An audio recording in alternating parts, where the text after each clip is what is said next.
कालच्या भागामध्ये आपण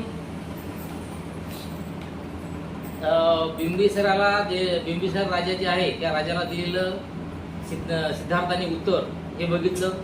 त्याच्यानंतर त्यांची सिद्धार्थाची ज्या ठिकाणी झोपडी होती त्या झोपडीच्या बाजूला अजून 5 परिवारजक आले आणि त्यांनी आपल्या झोपड्या तयार केल्या आणि त्यानंतर सिद्धार्थासोबत काही संभाषण करून ते परिवारजक आपल्या आपल्या दिशेने निघून गेले आणि सिद्धार्थ हे स्वतःची आपल्या विचार करू लागला आणि इथपर्यंत आपण बघितलेलं होतं। तर आज यातून समोर आपल्याला बघायचं आहे। तर आज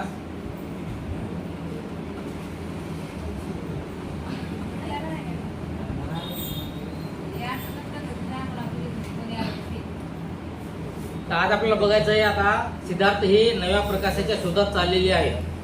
तर हा भाग आपल्याला बघायचा आहे। तर इतर मार्गाचे अनुसरण करण्याच्या इच्छेने आलार कलाम यांची भेट घेण्यासाठी गौतमाने राजगृह सोडले। म्हणजे इतर मार्गाचे म्हणजे याच्यामधून आता काय निष्पन्न होणार आहे आणि समोर आपण काय करणार आहोत हे अलग अलग गोष्टीचा अभ्यास करण्यासाठी आलार कलाम यांची भेट घेण्यासाठी सिद्धार्थ गौतम हे तिकडे राजगृहाकडे निघाले। मार्गात त्याने भृग ऋषीचा आश्रम पाहिला व तो पाहण्याच्या इच्छेने त्याने आश्रमात प्रवेश केला।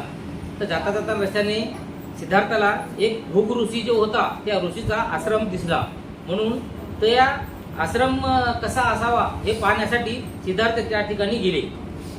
सरपणासाठी बाहेर गेलेले आश्रमवासी ब्राह्मण हातात सरपण, फुले आणि कुशाचे गवत घेऊन नुकतेच परतलेले होते। तपस्येत अग्रगण्य आणि बुद्धिमान असलेले ते आश्रमवासी आपापल्या पर्णकुटीत न जाता ते गौतमास पाहण्यासाठी जमा झाले। म्हणजे जेव्हा तो आश्रमवासी बाहेर गेलेले होते, जे भृग ऋषी होता हे बाहेर गेलेले होते, तर ते जेव्हा वापस आले तर वापस आल्याच्या नंतर त्यांनी सरपण म्हणजे काय की जळतण, आपल्याला काही लागते समजा स्वयंपाक वगैरे करायसाठी किंवा काही ना काहीतरी समजा तयार करण्यासाठी त्यासाठी लागणारं जळतण सोबत घेऊन आले, काही फुलं वगैरे सोबत घेऊन आले आणि काही गवत सोबत घेऊन आले। जे सुकलेलं गवत असते की नाही, तर ते सुकलेलं गवत सुद्धा वापस घेऊन आले आणि वापस घेऊन आल्याच्या नंतर त्यांना दिसते की आपली जी पर्णकुटी आहे, समजा आपली जी झोपडी आहे त्या झोपडीच्या तिथं आपल्याला कोण दिसतंय, सिद्धार्थ गौतम दिसतात। म्हणून सर्वजण सिद्धार्थ गौतमाला पाहता क्षणी सर्वजण त्या सिद्धार्थाच्या मार्गाने येतात आणि सिद्धार्थासमोर येऊन उभे टाकतात। आश्रयवासियाच्या आदर सत्कारचा स्वीकार केल्यावर सिद्धार्थ गौतमाने आश्रमातील गुरुजनांना आदरपूर्वक वंदन केले। जसे सर्व जे तिथं आल्याच्या नंतर सिद्धार्थाने त्यांना नमस्कार केला। मोक्षाची इच्छा बाळगणाऱ्या सुज्ञ सिद्धार्थाने स्वर्गप्राप्तीसाठी निरनिराळ्या प्रकारची तपस्या करणाऱ्या तपस्व्यांनी भरलेला तो आश्रम पाहिल्यावर तो पलीकडे गेला। म्हणजे सिद्धार्थाचा हा मार्ग जो आहे तो सिद्धार्थाच्या मार्गाशिवाय जो आता हे जिथं आश्रमवासी जिथं थांबत होते, भृग ऋषी जिथं थांबत होते, तर त्या ठिकाणी तेथील जे त्यांची जी तपश्चर्या होती तर यांची तपश्चर्या ही वेगळी होती आणि सिद्धार्थाचा मार्ग वेगळा होता। त्यामुळं सिद्धार्थ हे सर्व बघून किंवा ते आश्रम बघून त्यांच्या पलीकडे सिद्धार्थ गेले। त्या सौजनशील सिद्धार्थाने त्या पवित्र तपोवनात तपस्व्यांनी चालवलेल्या तपश्चर्येचे निरनिराळे प्रकार प्रथमच बघितले। म्हणजे प्रत्येक जण जे पहिल्या काळामध्ये तपश्चर्या करायचे बघा, तर प्रत्येकाचे मार्ग वेगळे असायचे आणि प्रत्येक जण काही ना काहीतरी वेगळं करून बघायचा। आता याच्यामध्ये पुढे सांगलेलं आहे तसं, परंतु कोणी 24 तास पाण्यामध्ये उभं टाकणं, कोणी सूर्याच्या किरणाखाली म्हणजे उन्हामध्ये 24 तास उभं टाकणं, कोणी महिना 2 महिने जेवणार नाही। तर अशा प्रकारचं जे काही म्हणजे वेगवेगळ्या प्रकारचे ते तपश्चर्या करून बघत होते। त्याचप्रमाणे हे जे भृग ऋषी जे होते तर यांची बी तपश्चर्याचा जे मार्ग होता तो मार्ग वेगळा होता आणि तो मार्ग वेगळा असल्या कारणाने हे सिद्धार्थाला पटले नाही। त्यानंतर तपश्चर्याचे तंत्र आत्मसात केलेल्या भृग ऋषीने गौतमाला तपश्चर्याचे सर्व प्रकार व त्याची फले समजून सांगितली आणि यानंतर सिद्धार्थानं हे सर्व बघल्याच्या नंतर जे भृग ऋषी जो होता तर त्यांनी आम्ही कशी तपश्चर्या करत आहोत हे सर्व सिद्धार्थाला समजून सांगितलं। पाण्यातून उत्पन्न होणारे न शिजवलेले अन्न, कंदमुळे आणि फळे हे पवित्र धर्मग्रंथात सांगितलेले साधुत्व तपस्याचे अन्न होय, परंतु तपस्याचे प्रकार मात्र भिन्न भिन्न असतात। म्हणजे हे भृगऋषी काय म्हणतो की पाण्यातून जे उत्पन्न होतं फक्त पाण्यात टाकायचं, शिजवायचं नाही, फक्त पाण्यात टाकायचं किंवा न शिजलेलं जे अन्न आहे समजा तर त्याला न शिजवताच खायचं, किंवा कोणते फळ असतील, कंदमुळे असतील, मुळे असतील काय खाण्यासारखे समजा तर ते खाऊनच आपल्या तपश्चर्या करायची असं धर्मग्रंथात सांगलेलं आहे, असं तो भृगऋषी त्या ठिकाणी म्हणतो. त्यामुळं तपश्चर्याचे प्रकार हे अनेक प्रकारचे अलग अलग भिन्न भिन्न असतात. काही जण पक्ष्याप्रमाणे दाणे टिपून आपली गुजरण करतात, काही जण हरणाप्रमाणे गवत खातात, तर काही जण सर्पाप्रमाणे हवेवर तरंगतात, जणू काय ते मुंग्याची वरवळच झालेली आहे. म्हणजे हे जे उदाहरण आपल्याला सांगले आहे की कशा कशा प्रकारचे अलग अलग तपश्चर्या लोक करतात. दुसरे काही जण महाप्रसाद असे दगड खाऊन आपली भूक भागवितात, तर काही जण आपल्या दातांनी भरलेले दाणे खातात, इतर काही जण दुसऱ्यासाठी अन्न शिजविल्यावर जर काही उरले तरच ते स्वतःसाठी ठेवतात. म्हणजे याच्यामध्ये आणखी परत सांगलेलं आहे की जे दगडासारखे जे कणखर समजा आहेत, काही दाणे समजा असतील तर ते दाणे खाऊन आपली भूक जे आहे ते सम भागवितात. तर काही जण काय करतात माहिती आहे का की दाणे जे बारीक करून जसं पीठ करून आपण त्याच्या भाकरी करून खातो तर त्याप्रमाणे त्यांना न दळता ते काय करायचे की फक्त आपण जे दाणे घ्यायचे आपल्या दाताखाली धरायचे, दातांना फोडायचे आणि फोडल्याच्या नंतर मग ते खायचे. असे काही वेगवेगळे भाग किंवा दुसरे काही असे असतात की बुवा लोकांसाठी समाजासाठी काही अन्न शिजवत गेले आणि त्या समाजाच्या अन्नातून म्हणजे आपण जे दान करणारं जे अन्न आहे त्या अन्नातून जर समजा काही उरलं तर आपण खायचं, नाही तर नाही खायचं. तर हे अशा प्रकारची जे तपश्चर्या होती ही पहिल्या काळामध्ये चालत होती. दुसरे काही जण आपल्या जटाचे बाहेर पाण्याने सतत भिजून स्तोत्रे गाऊन अग्नीला दोनदा अर्ध अर्पण करतात. म्हणजे काही लोक काय करतात, आपले जे हे असतात केस, तर हे केस आता ते केस काढत नव्हते, मग त्याच्यात जटा तयार होत गेले, लांबच्या लांब केस होत गेले आणि जसं लांब केस झालेल्या नंतर ते काय करायचे, सतत ते पाण्यामध्ये भिजून ठेवायचे ओले समजा. म्हणजे त्याचे त्याने घेतलेलं प्रण समजा किंवा एखादी म्हणतात ना बोललेला नवस, तर त्याप्रमाणे. आणखी काही जण माशाप्रमाणे पाण्यात बुडी मारून राहतात, त्यांच्या शरीराला कासवे ओरबडून काढतात. तर काही दिवस काय म्हणजे काही जण काय करतात, फक्त पाण्यामध्येच उभं टाकून राहायचं आणि पाण्यामध्येच उभं टाकल्याच्या नंतर समजा आपले मासे येत असतील, मासे बघा माणसाला ते चमडे खाल्ल्यासारखं करतात, त्याच्याप्रमाणे माशा खात असतील आपल्या शरीराला किंवा एखादा कासव येऊन खात असेल तरी त्याची तमा न करता हा जो तपश्चर्या आहे समजा तर ते दिवसभर त्या पाण्यामध्ये उभा टाकून राहायचा. अशी तपश्चर्या काही काळ केल्याच्या नंतर तपश्चर्याने स्वर्गप्राप्ती तर कमी प्रतीच्या तपश्चर्याने मृत्यूलोक मिळतो.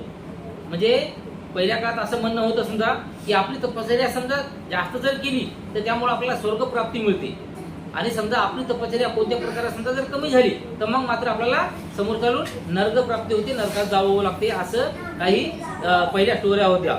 दुःख मार्ग अनुसरल्यामुळे शेवटी त्यांना सुख प्राप्ती होते. असे म्हणतात की दुःख हे पुण्याचे मूळ आहे. म्हणजे दुःख मार्ग, दुःखाचे जे काही मार्ग असतात तर ते आपण अनुसरले आणि ते अनुसरल्यामुळे शेवटी त्यांना सुखाची प्राप्ती होते असे सुद्धा काही म्हणत होते. आणि म्हणून दुःख हे मूळ कारण आहे असे ते सांगत.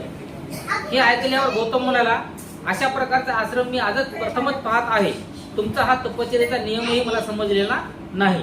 त्यानंतर हे ऐकल्याच्या नंतर गौतम सिद्धार्थ काय म्हणतात की हा जो तपश्चर्याचा जो मार्ग तुम्ही निवडलेला आहे तर हा निवडलेला तुम्ही मार्ग मी प्रथमच ऐकत आहो. याच्या अगोदर मी याबद्दल कधीही ऐकलेलं नाही.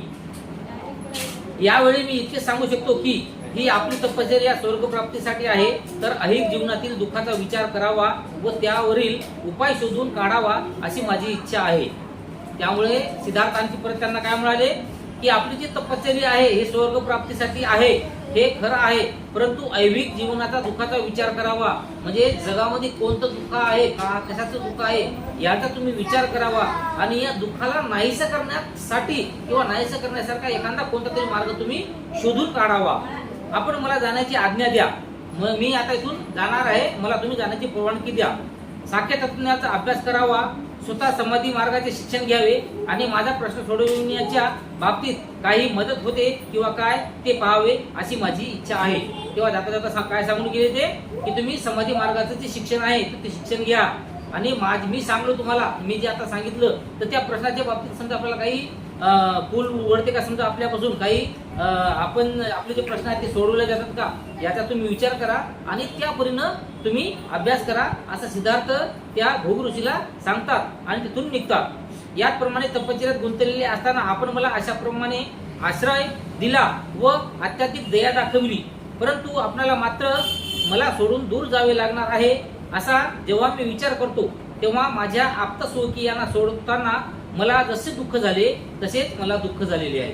म्हणजे तुम्ही जे मला इथं साथ दिली, तुमच्यासोबत जे माझे संभाषण झाले, आपलं जे बोलणं झालं, तुम्ही मला काही मार्ग सांगितले, मी तुम्हाला काही मार्ग सांगले आणि याच्यामध्ये आपलं जे आपलंसपण झालेलं आहे, तर या आपलंसपणामध्ये मी तुम्हाला एवढंच म्हणेल की माझे जे नातलग आहे, माझे नातलग जे आहे ते नातलग सोडून येताना मला जसं दुःख झालेलं आहे त्याचप्रमाणे मी तुम्हाला सुद्धा सोडून जात आहे आणि त्याचं दुःख मला तसंच होत आहे असं सिद्धार्थ गौतम त्या ठिकाणी सांगतात। मला इथे राहणे आवडत नाही किंवा येथील एखाद्याच्या वर्तनात काही चूक झाली आहे म्हणून मी हे तपोवन सोडून जात आहे असे नव्हे। म्हणजे मला हे इथं राहणं आवडत नाही किंवा हे जे तुमचं वर्तन आहे समजा तर त्या वर्तनामध्ये काहीतरी चूक झाली असं मला वाटत असेल आणि म्हणून मी हे तपोवन सोडून जात आहे असं नाही। कारण पूर्वीच्या ऋषींनी सांगितलेल्या धार्मिक मार्गाने जाणारे आपण श्रेष्ठ ऋषी आहात। म्हणजे याच्या अगोदर मी जे ऐकलेलं आहे ते धार्मिक जे ऋषी होते आणि त्या प्रत्येक ऋषीने जे तुमच्याबद्दलचे सांगितलेलं आहे किंवा तुम्ही जे करताय त्याच्याबद्दलचे सांगितलेलं आहे तर ते जे आहे ते खूप श्रेष्ठच आहे। त्याच्यामुळे मी त्याला कोणत्याही प्रकारची फोड करणार नाही किंवा त्याला चूक आहे असं म्हणणार नाही। या विषयावर ज्याचे प्रभुत्व आहे त्या आलार काला मुनीकडे जाण्याची माझी इच्छा आहे। आणि तुम्ही जे हे करता तर तुम्ही हे ज्याच्यापासून शिकलेलं आहे किंवा याचं तुम्ही जे शिकता त्याचं शिक्षण सर्वात जास्त माहिती ज्याला आहे असे जे आलार कालाम नावाचे जे मुनी होते तर त्या मुनीकडे माझी जाण्याची इच्छा आहे। त्यामुळे मी आता इथून त्या आलार कालाम या मुनीकडे जाणार आहे। त्यांचा निश्चय पाहून आश्रम प्रमुख भृगु ऋषी म्हणाले, राजपुत्रा तुझे ध्येय खरोखरच शूराचे ध्येय आहे। तू तरुण असलास तरी स्वर्ग आणि मुक्ती यांचा तुलनात्मक संपूर्ण विचार करून तू मुक्तीचा मार्ग अवलंबिला आहे व ध्येयाने प्रेरित झाला आहे। तू खरोखर शूर आहेस। त्याच्यानंतर पुन्हा ते भृगु ऋषी काय म्हणाले की हे सिद्धार्थ हे राजपुत्रा खरोखरच तू जे आहे ते खूप श्रेष्ठ आहेस, तू खूप शौर्य आहेस, तुझं जे ध्येय आहे ते खूप मजबूत आहे आणि तू तरुण जरी असला तरी स्वर्ग आणि मुक्ती यांचा तुलनात्मक विचार करून तू मुक्तीचा मार्ग अवलंबिला आहे। म्हणजे सर्व जे तुझं सुख आहे हे सर्व सुख सोडून तू रास त्याग केलेला आहे किंवा आता वनामध्ये जायला निघालेला आहे किंवा परिवर्जा घेण्यासाठी जाण्यासाठी निघालेला आहेस असं। त्यामुळे तू खरंच खूपच शूर आहेस असं सिद्धार्थाला तो भोग ऋषी म्हणाले। तुझ्या मनाला तेच जर तुझे निश्चित उद्दिष्ट असेल तर तू ताबडतोब विद्याकोष्ठात जा। आलार कालाम ऋषी तेथे राहत आहेत। शाश्वत आनंदाचे पूर्ण ज्ञान त्यांनी मिळवलेले आहेत। म्हणजे शाश्वत म्हणजे जे खरे आहे समजा किंवा त्या जमान्यामध्ये ज्याला खरं म्हणत गेलो तर अशा प्रकारचं जे ज्ञान आहे तर हे ज्ञान कुणाला माहित आहे? आलार कालामला। आलार कालाम जे मुनी होते त्या मुनीला माहित आहे। आणि ते आलार कालाम मुनी हे कुठे राहत होते? विद्याकोष्ठास असं या नावाचं जे एक जागा होती तर त्या जागेवर आलार कालाम राहावयास होते किंवा वास्तव्यास होते। त्यामुळं निश्चितच सिद्धार्था तू त्यांच्याकडे जाय, त्यांच्याकडे खूप काही शिक्षण घेण्यासारखं आहे असे ते भोग ऋषी सिद्धार्थांना म्हणाले। त्यांच्याकडून तुला त्या मार्गाचे ज्ञान प्राप्त होईल, परंतु माझी अशी कल्पना आहे की त्यांच्या सिद्धांताचा अभ्यास केल्यावर तुझे उद्दिष्ट त्याच्याही पलीकडे आहे असे तुला दिसून येईल। म्हणजे कसं म्हणतात ना की बाळाचे पाय पायाला दिसतात, त्याप्रमाणे भोग ऋषीला सुद्धा हे दिसून आलं होतं की मी जे अभ्यास केलेला आहे, एवढी दिवसाची जी तपश्चर्या केलेली आहे आणि तू आता फक्त गृहत्याग आत्ताच केलेला आहे आणि तू आताच परिवारासाठी फक्त निघाला आहेस, परंतु तुला माझं शिक्षण आहे का माझ्या शिक्षणापेक्षा पलीकडे जाण्याची तुझी जी इच्छा बघून मला असं वाटते की तू त्या तिकडे आपल्या आलार कालामकडे गेल्याच्या नंतर ते माझ्यापेक्षा उच्च शिक्षक असले किंवा त्यांचं ज्ञान हे मोठं जरी असेल तरी सुद्धा ते ज्ञान संपादन केल्याच्या नंतर तुझं तिथंच मन भरल किंवा त्याच्यावर तू थांबशील असं मला बिलकुल वाटत नाही। तिथलं ते शिक्षण घेतल्याच्या नंतर तू तिथून आणखी पुढे जाशील पुढच्या शिक्षणासाठी असं त्या ठिकाणी सिद्धार्थाला हे गुरु म्हणाले। गौतमाने त्याचे आभार मानले आणि मुनिजनांना वंदन करून तो निघाला. मग हे जे मुनिजन होते पूर्ण त्या सर्वांना आपल्या सिद्धार्थ गौतमने काय केलं, नमस्कार केला आणि तिथून ते समोर निघाले. त्या मुनींनीही त्याला सन्मानपूर्वक निरोप देऊन ते आपल्या तपोवनात परत गेले. आणि जे मुनी जे होते त्यांनी बी सन्मानपूर्वक आदरपूर्वक सिद्धार्थाला निरोप दिला, म्हणजे त्यांना जा म्हणाले. आणि त्याच्यानंतर आपण कुठे गेले, आपलं जे तपोवन होतं, आपलं जे राहण्याचा मठ होता, तर त्या ठिकाणी ते गेले. यानंतर साख्य तत्वज्ञानाचा अभ्यास. भृगु ऋषीचा आश्रम सोडल्यावर गौतम आलारकाला मुनीचे वसतिस्थान शोधावयास निघाला. मग भृगु ऋषीचे जे तपोवन होतं त्या ठिकाणी सोडल्याच्या नंतर सिद्धार्थ कोणीकडे निघाले, ज्या ठिकाणी आलारकालाम राहत होते तर त्यांचा शोध घेत घेत घेत त्यांच्या दिशेने सिद्धार्थ निघाले. आलारकालाम त्यावेळी वैशालीत राहत होते. गौतम तिथे गेला. वैशालीत पोहोचल्यावर तो त्यांच्या आश्रमात गेला. मग सिद्धार्थाला कळालं की आलारकालाम हे कुठं होते राहायला, वैशाली या नगरामध्ये राहत होते. आणि नंतर तो वैशालीला गेले आणि वैशालीला गेल्याच्या नंतर जो आलारकालामचा जो आश्रम होता तर त्या आश्रमामध्ये सिद्धार्थ तिथे गेले. आलारकालामाकडे जाऊन सिद्धार्थ म्हणाला, आपल्या सिद्धांताचा अभ्यास करण्याची माझी इच्छा आहे. तिथे गेल्याच्या नंतर लगेच आलारकालाम सिद्धार्थ काय म्हणतात की मला तुमच्याकडे जे काही अभ्यास आहे तर ते तुमचं जे सिद्धांत आहे तर त्या सिद्धांताचा अभ्यास करण्याची जे आवड आहे मला करायची आहे, किंवा मला तो तुमचं जे शिक्षण आहे ते शिक्षण घ्यायचं आहे, अशी माझी इच्छा आहे. त्यावर आलारकालाम म्हणाले, तुझे स्वागत असो. माझा सिद्धांत असा आहे की तुझ्यासारख्या बुद्धिमान माणसाला थोडक्यात काळात त्यांचे आकलन व ज्ञान होऊन तो आत्मसात करून घेता येईल आणि त्या सिद्धांतानुसार वर्तनही करता येईल. म्हणजे या आलारकालामनं सुद्धा सिद्धार्थाबद्दल बरंच काही ऐकलं होतं की सिद्धार्थ कोण आहे, कुठून आला, कसा काय, समजा त्यांनी परिवर्जा घेतली. त्यामुळं आलारकालामला बी वाटलं की तुला जे पाहिजे ते माझ्याकडे आहे आणि तू ते लवकरच शिकशील. पूर्ण जे ज्ञान आहे ते सर्व ज्ञान तू थोड्याच काळात म्हणजे थोड्याच दिवसामध्ये शिकशील, असं माझी एक इच्छा आहे किंवा मला असं वाटते. खरोखर हे उच्चतम ज्ञान संपादण्यास तू अगदी पात्र आहेस. म्हणजे हे जे उच्च प्रतीचं ज्ञान आहे किंवा जे एकदम अतिशय महत्वाचं असं जे ज्ञान आहे ते सरासरी कोणालाही प्राप्त होत नाही, तर हे ज्ञान जे माझ्याकडे आहे हे तुला लवकरच पात्र होईल किंवा तू लवकरच ते ज्ञान घेशील, असं त्या ठिकाणी आलारकालाम हा सिद्धार्थाला म्हणतो. आलारकालाम मुनीचे हे शब्द ऐकून राजपुत्राला अत्यंत आनंद झाला आणि त्याने उत्तर दिले, मी जरी अपरिपक्व असलो तरी आपण ही जी पराकाष्ठेची दयाशीलता माझ्यावर दाखवित आहात तिच्यामुळे मी अगदीच पूर्णत्वास पोहोचलो आहे असे मला भास होत आहे.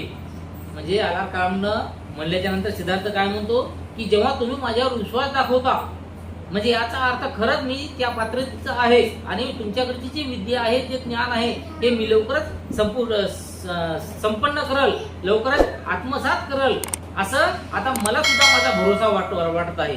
तर असं त्या ठिकाणी सिद्धार्थ म्हणतात. म्हणून आपला सिद्धांत काय आहे हे कृपया करून आपण मला सांगाल काय. आलारकालाम म्हणले, तुझ्या मनाची थोरवी, तुझ्या स्वभावातील प्रामाणिकपणा आणि तुझ्या निश्चय यांच्यामुळे मी इतका उत्साहित झालो की तुझ्या पात्रतेची कसोटी पाहण्यासाठी तुझी कोणतीही पूर्व परीक्षा घेण्याची आवश्यकता मला वाटत नाही. म्हणजे पहिल्या काळात किंवा कोणत्याही ह्याच्यामध्ये बघा, आता मी शाळेत जर गेलो कोणी तर तो मुलगा आपल्या शाळेत राहण्याच्या लायकीचा आहे की नाही म्हणून त्याची पूर्वतयारी म्हणून एक परीक्षा घेतात. आणि असंच पूर्वीच्या काळी सुद्धा चालत गेलं की कोणताही एखादा नवीन ऋषी जर परिवर्जा घेत असेल, समजा ते परिवर्जा करून ऋषी बनण्यासाठी जर येत असेल तर तो त्या लायकीचा आहे की नाही आहे हे पाहण्यासाठी अगोदर त्याची परीक्षा घेत गेली. तसंच या ठिकाणी आलारकालामला वाटलं की तुझ्याबद्दल मी खूप काही ऐकलेलं आहे आणि तुझ्या मनाची जी जिद्द आहे किंवा तुझा जो प्रामाणिकपणा असलेला स्वभाव आहे याच्यामुळं तू निश्चयाने हे ज्ञान प्राप्त करशील. त्यामुळं तुझ्याकडून कोणतीही पूर्व परीक्षा घेण्यासाठी किंवा अगोदर काही तुला प्रश्न विचारावे असं काहीही मला वाटत नाही. हे श्रोतुश्रेष्ठा आमची तत्व आहे. श्रोतुश्रेष्ठा म्हणजे जे श्रोत म्हणजे एक श्रोता समजा, जे ऐकून घेणारा. म्हणजे सिद्धार्थाची जे हे होती समजा एक की ज्यानं जे जे सांगितलं ते टकपैकी कुठेही मन जाणार नाही, एकाग्र मन करून आणि एक कान जे ऐकत तो की नाही आपण म्हणतो समजा एका कानानं ऐकलं दुसऱ्या कानानं सोडून दिलं, पण सिद्धार्थाचं तसं नव्हतं. एका कानानं जे एकदा मधात गेलं की ते मधातच राहत होतं. जसं बाबासाहेबांचं सुद्धा होतं. बाबासाहेब जसं अभ्यास कसा करायचे शिक्षण समजा शिकवताना समजा गुरुजीने जे शिकवलं, शिक्षकानं जे शिकवलं, तर ते एकदा ऐकलं की अख्खं जीवनभर बाबासाहेबाच्या लक्षामध्ये राहत गेलं. असं त्यांचं जे माइंड होता, जे डोकं होतं ते होतं. तर त्यामुळं अशी श्रोते म्हणजे सर्व ऐकून घेऊन आपल्या मनामध्ये ठेवणारा श्रेष्ठ असा माणूस, तर तू माझं ऐक, असं त्या ठिकाणी अलार कलाम सिद्धार्थाला म्हणतो. नंतर त्याने गौतमाला सांख्य तत्वज्ञानाची तत्वे स्पष्ट करून सांगितली. आपल्या प्रवचनाचा समारोप करताना अलार कलाम म्हणाले, तर त्या ठिकाणी अलार कलामकडे जे जे सर्व काही ज्ञान होतं, जे जे शिक्षण होतं, ते पूर्ण शिक्षण सिद्धार्थाला समजावून सांगितलं. आणि समजावून सांगितल्याच्या नंतर सिद्धार्थानं लगेच ते आपल्या डोक्यामध्ये भरून ठेवलं. म्हणजे लवकर पूर्णच्या पूर्ण शिकून घेतले. आणि शिकून घेतल्याच्या नंतर पुन्हा त्यांना सोडून जाण्याची, समोर जाण्याची वेळ आली सिद्धार्थाची. म्हणजे त्यातलं शिक्षण झालं की त्यातून आणखी समोर निघाले, समोरचं आणखी काय काय शिक्षण हे बघण्यासाठी. गौतमा, मी आमच्या तत्वज्ञानातील मूल तत्वे आहेत ती मी तुला संशय रूपाने सांगितलेली आहेत. म्हणजे माझ्यापाशी जे ज्ञान आहे हे मी तुला सर्व काही किंवा सारांश देऊन हे असं सर्व काही सांगितलेलं आहे. आर कलामांनी केलेल्या अगदी स्पष्ट अशा विचारामुळे गौतम आनंदित झाला. म्हणजे आता सिद्धार्थाला वाटलं की मी सर्वच काही यांच्याकडे जे होतं शिकायचं ते सर्व मी घेतलेलं आहे. त्यामुळं सिद्धार्थाला आनंद झाला. त्यानंतर आपल्या प्रश्नाचे उत्तर शोधण्यासाठी गौतम निरनिराळ्या मार्गाचे परीक्षण करत असताना ध्यान मार्गाची माहिती करून घ्यावी असे त्यांना वाटले. मग असं सगळं शिक्षण घेता घेता घेता सिद्धार्थ समोर चालत होते. आणि समोर चालता सिद्धार्थाला असं वाटतं, म्हणजे प्रत्येक वेळी सिद्धार्थ हे विचार करत गेले की जीवनाचं साध्य करण्यासाठी किंवा लोकांच्या कल्याणासाठी, जगाच्या कल्याणासाठी मी काय केलं पाहिजे, कोणत्या मार्गाने गेलं पाहिजे, हे प्रत्येक वेळी सिद्धार्थ हे विचार करत गेले. त्यामुळे सिद्धार्थानं असा विचार त्या ठिकाणी सुद्धा केला की उत्तर शोध, आपल्या प्रश्नाचे उत्तर शोध, म्हणजे आपल्याला काय पाहिजे हे शोधण्यासाठी निरनिराळ्याचे परीक्षण करत असताना ध्यान मार्ग म्हणजे समाधी, एकांतवासामध्ये समाधी लावून बसणे, म्हणजे आपण फक्त आपल्या शरीराचा अभ्यास करणे, बाकी काहीच नाही. तर हे जे अभ्यास आहे तर हे अभ्यास घ्यावा किंवा ध्यान समाधी करावी असं सिद्धार्थाला वाटलं. ध्यान मार्गाचे 3 पंथ होते. या सर्व प्रकारचे एक गोष्ट समान होती आणि ती म्हणजे ध्यान साधनेसाठी श्वासोश्वासावर नियंत्रण ठेवणे. ध्यान मार्ग जर करायचा असेल किंवा आपल्याला ध्यान साधना जर करायची असेल, त्याच्यामध्ये सर्वात म्हणजे मार्गातील समजा सर्वात प्रथम पाऊल म्हणायचं समजा, किंवा एक समान गोष्ट समजा की त्याच्यापासूनच ती गोष्ट सुरू होते. तर असं काही जर असेल तर आपण जे आपलं जे नाक आहे आणि या नाकाने जे आपण श्वास घेतो आणि श्वासोश्वास सोडतो, फक्त याच्यावर जर लक्ष असेल तर याच्यापासूनच लक्ष देऊन आपल्या शरीरामध्ये जेवढे अवयव असतील किंवा जेवढे बारीक बारीक जे धमन्या असतील, म्हणजे आपण जे केस आपण म्हणतो की नाही, तर आपला केस सुद्धा मोठा आहे, त्याच्यापेक्षा बारीक बारीक नसा आपल्या शरीरामध्ये आहे. आणि तेवढ्या बारीक बारीक नसेचा आपण आपल्या स्वतःच्या आपल्या मनाच्या डोळ्यांनी विचार करू शकतो, अभ्यास करू शकतो. म्हणजे जे एखादी गोष्ट डॉक्टरला त्या मशीनला सुद्धा दिसणार नाही, तर हे आपण आपल्या मनाच्या डोळ्यानं आपल्याला बघू शकतो आणि त्यावर नियंत्रण ठेवू शकतो. एका पंथाने आनापानसती नावाची श्वसन नियंत्रणाची पद्धती अनुसरली होती. आनापान म्हणजे काय की एक पंथ म्हणजे एक जनसमुदाय किंवा जे परिवर्तन घेतलेले काही जे साधक होते, लोक होते, तर त्यांनी आनापानसक्ती म्हणजे जेवणाचा कोणताही एकच टाइम ठेवायचा आणि त्या टायमाला जेवण करायचं आणि त्यानंतर जे आपण नाकानं श्वास घेतो, तर ते घेतो कसं, सोडतो कसं, घेतो कसं, सोडतो कसं, हा जो प्रकार आहे फक्त या प्रकारावरच ही पद्धती अवलंबली होती किंवा त्यांनी ते अभ्यास करत होते काही जण. दुसऱ्या पंथाचे प्राणायाम नावाची पद्धती अवलंबली होती. या पद्धतीत श्वासोश्वास प्रक्रियेचे 3 भाग पडतात. श्वास आत घेणे, श्वास रोखून ठेवणे आणि श्वास बाहेर सोडणे. तिसरा पंथ समाधी या नावाने ओळखला जातो. याच्यानंतर दुसरा जे पंथ सांगितला होता की नाही, तर ते पंथाचे लोक काय करतात की त्याच्यामध्ये एक आनापान करतात, आपलं प्राणायाम करतात. प्राणायाम म्हणजे काय की आपला जे श्वास आहे तर ते फक्त घ्यायचं त्यानं फक्त आपल्या त्याच्याकडे लक्ष, म्हणजे त्याच्यात लक्ष केंद्रित करायचं. सोडताना सोडायचं त्याचं आपण लक्ष द्यायचं नाही, फक्त घेताना लक्ष द्यायचं. तर कोणी काय करत गेले, सोडताना लक्ष ठेवत गेले, घेताना लक्ष ठेवत नव्हतं. तर काही लोक काय करत गेले की आपला श्वासोच्छ्वास जे आहे ते रोखून ठेवत गेले. म्हणजे श्वासोच्छ्वास एकदम पकडून ठेवायचा, धरून ठेवायचा, म्हणजे श्वासोच्छ्वास घ्यायचा बी नाही आणि श्वासोच्छ्वास बाहेर सोडायचा बी नाहीये. म्हणजे जसं बघा पाण्यामध्ये बघा कोणी एखाद्या वेळेस पाण्यामध्ये डुबून राहतात, तर ते किती वेळ डुबून राहतात काय नाही हेच म्हणजे ते आपण जे आपला श्वासोच्छ्वास आहे ते रोखून धरण्याचा प्रकार आहे. आलार कलाम ध्यान मार्गावरील प्रभुत्वाबद्दल प्रसिद्ध होते. आलार कलामाच्या मार्गदर्शनाखाली आपल्याला ज्ञान मार्गाचे शिक्षण मिळाले तर फार चांगले होईल असे गौतमाला वाटले. मग सिद्धार्थ गौतमाला नंतर काय वाटले की आलार कलाम हा जो आहे व्यक्ती किंवा हा जो परिवारचक आहे, तर हा ध्यान मार्ग म्हणजे आपले जे ध्यान साधना आहे ते यांच्यावर त्यांचं प्रभुत्व मिळालेलं आहे, त्यांना त्यांची पूर्ण सिद्धी मिळालेली आहे, पूर्ण त्यांचा गाढा अभ्यास आहे असं सिद्धार्थाला वाटलं. म्हणून तो आलार कलामाशी त्यांच्याविषयी बोलला आणि मला ध्यान मार्गाचे शिक्षण देण्याची कृपा कराल काय असे त्यांना विचारले. तेव्हा ते आलार कलामाकडे गेले आणि आलार कलामाला विचारलं की मला तुमच्याकडे जे ध्यान साधण्याचे जे शिक्षण आहे तर हे शिक्षण मला तुम्ही देणार काय असं त्या ठिकाणी आलार कलामाला सिद्धार्थ विचारतात. तेव्हा मोठ्या आनंदाने म्हणजे आलार कलाम म्हणाले की मोठ्या आनंदाने मी तुझे जे विद्या आहे ती विद्या तुला मी देईल. आलार कलामांनी ध्यान मार्गाचे तंत्र त्यांना शिकवले. त्यांच्या ऐकून 7 सिद्धी होत्या. त्यानंतर आलार कलामने सिद्धार्थाला जे आपल्याकडे जे ध्यान साधना होती ते ध्यान मार्ग होता तर त्या मार्गाबद्दल माहिती दिली आणि त्या माहितीमध्ये ऐकून 7 सिद्धी होत्या. 7 सिद्धी म्हणजे 7 प्रकार समजा अलग अलग होते. गौतम त्या तंत्राचा दररोज अभ्यास करू लागला. त्या तंत्रावर पूर्ण प्रभुत्व मिळवल्यावर आणखी शिकण्यासारखे काही आहे काय असे गौतमाने आलार कलामाला विचारले. म्हणजे आलार कलामकडून जे बी आलार कलामकडे जी शिक्षा होती ती शिक्षण पूर्ण संपादन केल्याच्या नंतर सिद्धार्थ त्या ठिकाणी थांबले का नाही, कारण सिद्धार्थाची भूक ही खूप मोठी होती आणि ती भूक म्हणजे ज्ञानाची होती. आणि तेव्हा सिद्धार्थ आलार कलामला विचारतो की हे तुमच्याकडे हे जे मला शिकवलेलं आहे हे शिकवलेलं एवढं तुमच्याकडे आहे का अजून याच्यापेक्षा काही तुमच्याकडे आहे, मला आणखी शिकण्याची इच्छा आहे. परंतु आलार कलामांनी उत्तर दिले नाही मित्रा, माझ्याजवळ शिकण्यासारखे जे होते ते एवढेच. नंतर गौतमाने आलार कलामाला निरोप घेतला आणि जेव्हा आलार कलामने सांगितलं की सिद्धार्था माझ्याकडे याच्या पलीकडे काही नाही, माझ्याकडे फक्त एवढंच होतं की तुला शिकवायचं होतं, आता माझ्याकडे काही नाही. आणि असं म्हणल्याच्या नंतर सिद्धार्थाने ठीक आहे म्हणलं, मला अजून त्याच्या पलीकडचं शिक्षण पाहिजे. म्हणून आलार कलामला सुद्धा सोडून सिद्धार्थ आणखी पुढच्या वाटेनं समोर निघाले. उदक रामपुत्र नावाच्या दुसऱ्या एका योग्याविषयी गौतमाने ऐकले होते. आलार कलामांनी जे ध्यान तंत्र संशोधले होते त्यांच्यापेक्षा वरची एक पायरी ध्यानी पुरुषाला गाठता येईल असा एक ध्यान विधी शोधून काढण्याबद्दल त्यांची ख्याती होती.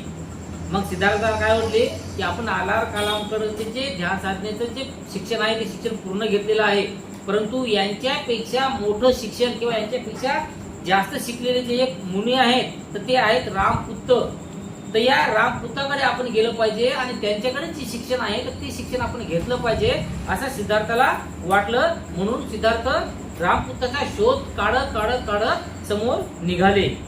त्यांचा तो ध्यान विधी शिकवण्याचा आणि समाधीची सर्वोच्च पायरी अनुभवायचा गौतमाने विचार केला. म्हणून तो उद्धक राजपुत्राच्या आश्रमात गेला आणि त्यांच्या मार्गदर्शनाखाली शिक्षण घेऊ लागला. मग त्यातून पुढे गेल्याच्या नंतर रामपुत्र जे होते तर या ऋषीचे सिद्धार्थाने माहिती काढली आणि त्या रामपुत्राच्या आश्रमामध्ये गेले आणि तिथे गेल्याच्या नंतर त्या रामपुत्राचं सुद्धा शिक्षण घेणं सिद्धार्थानं चालू केलं. आणि नंतर थोड्याच काळात उद्धकाच्या ध्यानाविषयी 8वी पायरी त्याने आत्मसात केली.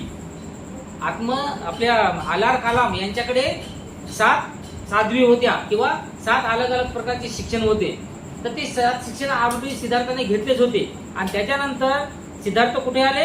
रामपुत्राच्या आश्रमात. आणि रामपुत्र ही आलार कलामपेक्षा थोडेसे मोठे होते, जास्त शिक्षण त्यांच्याकडे होतं. तेव्हा रामपुत्र यांच्याकडे असलेली जी 8वी पायरी होती, 8वी पायरी 7 पायऱ्या कोणाकडे होत्या? आलार कलामकडे होती, ती शिकल्या होत्या. आणि त्याच्यानंतरची 8वी पायरी हे रामपुत्राकडे होती. म्हणून सिद्धार्थ रामपुत्राकडे आले आणि त्याने त्या 8व्या पायरीचं शिक्षण घेण्याचं उद्दिष्ट केलं. उद्धक रामपुत्राच्या ध्यानाविषयी पूर्ण ज्ञान मिळवल्यावर गौतमाने आलार कलामांना जो प्रश्न विचारला होता तोच प्रश्न उद्धक रामपुत्रालाही विचारला की आणखी काही शिकण्यासारखे आहे काय. म्हणजे तिथं सुद्धा गेल्याच्या नंतर रामपुत्राकडचं जे शिक्षण सिद्धार्थाने घेतलं, तर ते घेतल्याच्या नंतर सिद्धार्थाला ते थांबायचं नव्हतं, तिथून आणखी पुढे जायचं होतं. म्हणून त्या रामपुत्राला सुद्धा विचारलं की रामपुत्र जे बी महाराज जे बी असेल, तर तुमच्याकडे एवढं शिक्षण होतं का? याच्यापेक्षा आणखी जास्त शिक्षण आहे आणि याच्यापेक्षा जास्तीचं शिक्षण असेल तर मला द्या, नाही तर मला इथून परवानगी द्या, मी यातून पुढच्या शिक्षणासाठी इथून पुढच्या मार्गाने जाणार आहे, असं सिद्धार्थ त्या ठिकाणी रामपुत्राला म्हणाला. आणि त्यानंतर सिद्धार्थ गौतम हे मगध देशामध्ये गेला. तिथून मगध देशामध्ये सिद्धार्थ गौतम हे गेले. त्याला असे आढळून आले की त्यांची ध्यान मार्गाची प्रक्रिया जरी श्वासोश्वासात नियंत्रणावरच आधारलेली होती, तरी कौशल देशातील प्रचलित प्रक्रियेपेक्षा ती निराळी होती. म्हणजे सिद्धार्थानं आलार कालामकडून किंवा रामपुत्र यांच्याकडून जे श्वासोश्वासाची जी प्रक्रिया शिकली होती, जे शिक्षण घेतलं होतं, तर या शिक्षणाच्या वेगळं एक शिक्षण जे होतं तर ते कौशल देशामध्ये होतं. तर त्याच्यामुळे सिद्धार्थाला असं वाटलं की मी याच्यापेक्षा वेगळं सुद्धा शिक्षण घेतलं पाहिजे, म्हणून त्यांनी कौशल देशाकडे जाण्यासाठी प्रयाण केले, त्या देशाकडे जाण्यासाठी निघाले. ही प्रक्रिया श्वासोश्वासात करण्याची नव्हती, तर श्वासोश्वास थांबवून चित्ताची एकाग्रता साधण्याची होती. म्हणजे कौशल या देशामध्ये आपला श्वास थोडंसं रोखून धरायचा आणि त्याच्यावर काय परिणाम होते हे बघायचं, असा अभ्यास त्या ठिकाणी होता. गौतम ही प्रक्रिया शिकला. श्वासोश्वास थांबवून चित्ताची एकाग्रता करण्याचा जेव्हा त्याने प्रयत्न केला, तेव्हा त्याला टोचणारे तीव्र आवाज आपल्या कानातून बाहेर पडत आहेत आणि जणू काही तिसऱ्या टोकाच्या सुरीने आपले डोके टोचले जात आहे असे आढळून आले. म्हणजे बघा, आपण बी एखाद्या वेळेस जर श्वास पक्का जो रोखून धरला तर काय होते, रोखून धरल्याच्या नंतर हे जे कान जे नाक आहेत की नाही, याच्यामधून श्वास मध्ये जाण्यासाठी किंवा बाहेर जाण्यासाठी प्रयत्न करतो आणि त्याच्यामुळे काय होतं, मग आपण म्हणतो की आपली कांटाळी वगैरे बसली उघडली, तर ही त्याचा प्रकार असते. तर त्याच प्रकार श्वासोश्वास रोखून धरण्याची जी विद्या होती ते सिद्धार्थानं त्या ठिकाणी जाऊन शिकली. परंतु त्यांना असं जाणवलं की श्वासोश्वास आपण जेव्हा रोखून धरतो, तर रोखून धरल्याच्या कारणानं ते बाहेर निघण्यासाठी दुसऱ्या छिद्रामधून प्रयत्न करते आणि त्यामुळं काय होते माहिती आहे का, की जे कानाची छिद्र असतील किंवा दुसरे काही नाकाची छिद्र असतील, तर अशा छिद्रामध्ये काहीतरी काटून टोचल्यासारखे होते, काहीतरी आवाज फटफट वाजल्यासारखं होते, काही ना काहीतरी आवाज होतात. हे असं सिद्धार्थाला आढळून आलं. ती दुःखदायक प्रक्रिया होती, तरी पण ती आत्मसात करण्यात गौतम यशस्वी झाला. म्हणजे ही परीक्षा जी होती किंवा हे शिक्षण जे होतं ते थोडंसं अवघड होतं, दुःखमय होतं, परंतु तरीही सिद्धार्थानं ते शिक्षण दुःखमय असेल, अवघड असेल, तरी ते आत्मसात केलं. समाधी मार्गाचे त्यांचे शिक्षण अशा प्रकारचे होते. म्हणजे इथपर्यंत त्यांचं समाधी मार्गाचं म्हणजे एकांत बसायचं, ध्यान साधना करायची, समाधी लावायची, हे जे शिक्षण होतं हे शिक्षण आतापर्यंत या ठिकाणी झालं. आता यानंतर वैराग्याची कसोटी बघूया आपण. गौतमाने साख्य आणि समाधी मार्ग यांची कसोटी घेतली होती, परंतु वैराग्य मार्गाची कसोटी घेतल्याशिवाय त्याने भूप ऋषीचा आश्रम सोडला होता. म्हणजे सिद्धार्थ गौतमाने साख्य आणि समाधी मार्ग हे जे अलग अलग मार्ग होते, हे अलग अलग जे शिक्षण होतं, तर हे शिक्षण पूर्ण कसोटी म्हणून त्याने घेतलं होतं. परंतु वैराग्य मार्गाची कसोटी, वैराग्य म्हणजे जे संन्यास किंवा कोणीतरी म्हणते समजा की आपला त्या याला समजा वैकुंठला जाणं, हे ते जे म्हणतात समजा, तर या प्रकारची जी कसोटी होती तर हे घेतल्याशिवाय सिद्धार्थांनी भूप ऋषीचा जो आश्रम होता ते सोडला होता. त्याला असे वाटले की त्या मार्गाची ही कसोटी घ्यावी आणि स्वतः अनुभव घ्यावा, म्हणजे त्याविषयी आपल्याला अधिकारवाणीने बोलता येईल. म्हणजे ते जे आपलं शिक्षण राहिलेलं आहे ते सुद्धा आपण शिक्षण घेतलं पाहिजे. म्हणजे भविष्यात समजा पुढे चालून समजा आपल्याला त्या शिक्षणाविषयी जर कोणा जर प्रश्न विचारला तर ते शिक्षण आपल्याला अवगत नाही हे कोणाला वाटलं नाही पाहिजे, किंवा कोणा एखादा प्रश्न जर विचारला तर त्या प्रश्नाचं उत्तर आपल्याला आलं नाही असं होणार नाही, म्हणून आपण ते सुद्धा शिक्षण घेतलं पाहिजे असे सिद्धार्थाला वाटले. त्याप्रमाणे गौतम गया नगरीस गेला. तेथून सभोवतालच्या प्रदेशाची त्याने पाहणी केली आणि उरुवेला येथे गयेचे राजर्षी नेगरी यांच्या आश्रमात वैराग्य मार्गाचा अभ्यास करण्यासाठी वसंती करण्याचे त्यांनी निश्चित केले. तर त्यानंतर हे शिक्षण जे पुढील शिक्षण घेण्यासाठी ते कुठे गेले, गया नगरी. गया माहिती आहे ना, तर गया नगरीला गेले आणि गया नगरीला गेल्याच्या नंतर तिथं जे एक उरुवेला नावाची जे एक वन होता, समजा एक एरिया होता, तर त्या एरियामध्ये एक राजर्षी नेगरी या नावाचे आश्रमात वैराग्य मार्गाचा अभ्यास त्या ठिकाणी जे ऋषी करत होते, तर त्यांच्याकडे जाण्याचे निश्चित केले. वैराग्य मार्गाचा अभ्यास करण्याची निरंजना नदीच्या काठी ते निर्जन आणि एकांतातील स्थळ होय. म्हणजे जेव्हा त्या ठिकाणी गेले तर त्या ठिकाणी वैराग्य मार्गाचा जे अभ्यास करण्यासाठी जे एक जे समजा कोणते एकदम शांततेचं वातावरण जे लागते, एकदम जंगलाचं किंवा वनाचं जे एकदम शांततेचं वातावरण लागते, तर त्या ठिकाणी सिद्धार्थ गेले.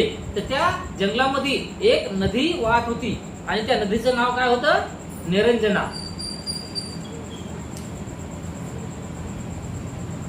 राजगृहात असताना त्याला जे परिवारजक भेटले होते आणि त्या शांततेची वार्ता ज्यांनी आणली होती तेच 5 परिवारजक त्याला उर्वेला येथे आढळले. ते देखील वैराग्याचा मार्ग अभ्यास करत होते. तर त्या ठिकाणी गेल्याच्या नंतर त्यांना जे अगोदरचे 5 परिवारजक भेटले होते, तर ते 5 परिवारजक तिथे सुद्धा समोर सुद्धा सिद्धार्थाला त्या ठिकाणी भेटले आणि ते शांततेची वार्ता त्या ठिकाणी म्हणजे आपले जे शांततेनं जे आपलं जे बी ध्यान साधना करायची आहे किंवा जे बी आपल्याला साधायचं आहे, तर ते शिक्षण त्या ठिकाणी ते घेत होते. तर त्या ठिकाणी सिद्धार्थ त्यांना भेटले. त्या भिक्षूंनी त्याला तिथे पाहिले आणि त्यांनी आपल्याला बरोबर घेऊन जावे म्हणून त्यांना विनंती केली. गौतमाने त्यांची विनंती मान्य केली. तर त्याच्यानंतर हे जे 5 परिवारजक त्यांना भेटले, तर 5 परिवारजकांना सिद्धार्थाला काय म्हटलं की बाबा मला तुमच्यासोबत घेऊन जा, मला तुमच्यासोबत यायचं आहे असं म्हटल्याच्या नंतर सिद्धार्थाने त्यांना सोबत घेऊन जाण्याचं मान्य केलं. नंतर त्याच्या आज्ञा शिष्याप्रमाणे वागून त्यांनी त्यांचा आदरभावाने सेवा केली. ते नम्रतेने त्यांच्याबरोबर राहू लागले आणि नंतर ते 5 परिवारजक आणि सिद्धार्थ समोर गेल्याच्या नंतर परिवारजक सिद्धार्थासोबत राहू लागले. तर त्या परिवारजकाने सिद्धार्थाची सेवा करण्याचं ठरवलं आणि सेवा करू लागले आणि त्याच्यासोबत चांगले राहू लागले. इकडे लक्ष द्या अगोदर. गौतमाने सुरू केलेली तपश्चर्या व आत्मक्लेश यांचे स्वरूप अत्यंत उग्र होते. उग्र म्हणजे कठीण, कणखर. म्हणजे यांनी जी तपश्चर्या केली ती खूप कठीण अशी होती. काही वेळ तो भिक्षेसाठी 2 घरी जाई. काही वेळी भिक्षेसाठी सिद्धार्थ किती घरी जात गेले? फक्त 2 वेळेस.